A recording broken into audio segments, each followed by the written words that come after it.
are here at the annual VES Honors event, and you were named a VES Honorary Member. What did that feel like to get this kind of recognition from this peer community?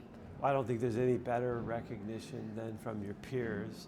You know, we can win trophies, we can do a lot of things, but we're mostly, as an artist, we're proud of two things. One is the work itself, and secondly, the appreciation of those who understand it.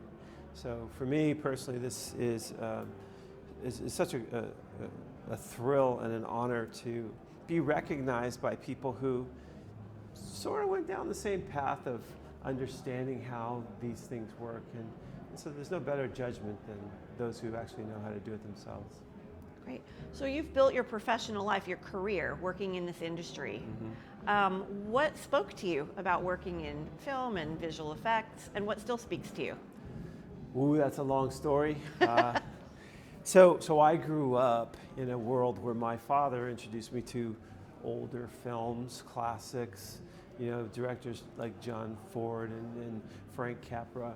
And so I grew up in a world that the world of film, there was magic and there was characters. And then later on, visual effects in Ray Harryhausen. I grew up with King Kong, my dad. It's not in my generation, but I grew up with those things, and they so inspired me. The jungles of Avatar that I designed are right out of the original King Kong, if you really look.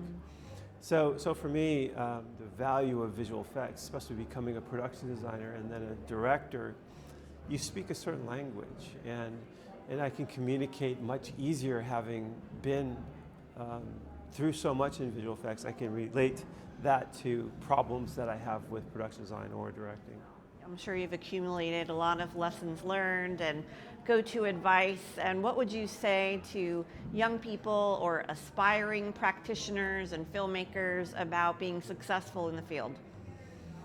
So I've always said that it doesn't matter what you do, creativity is really the result of how much curiosity you have.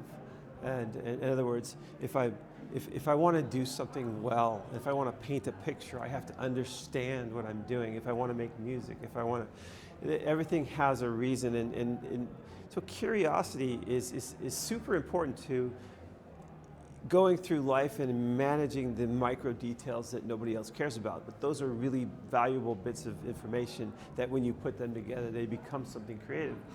So my advice is to observe the world you're in, pay attention to the small things because they matter, put them together in your own way, and people will notice you.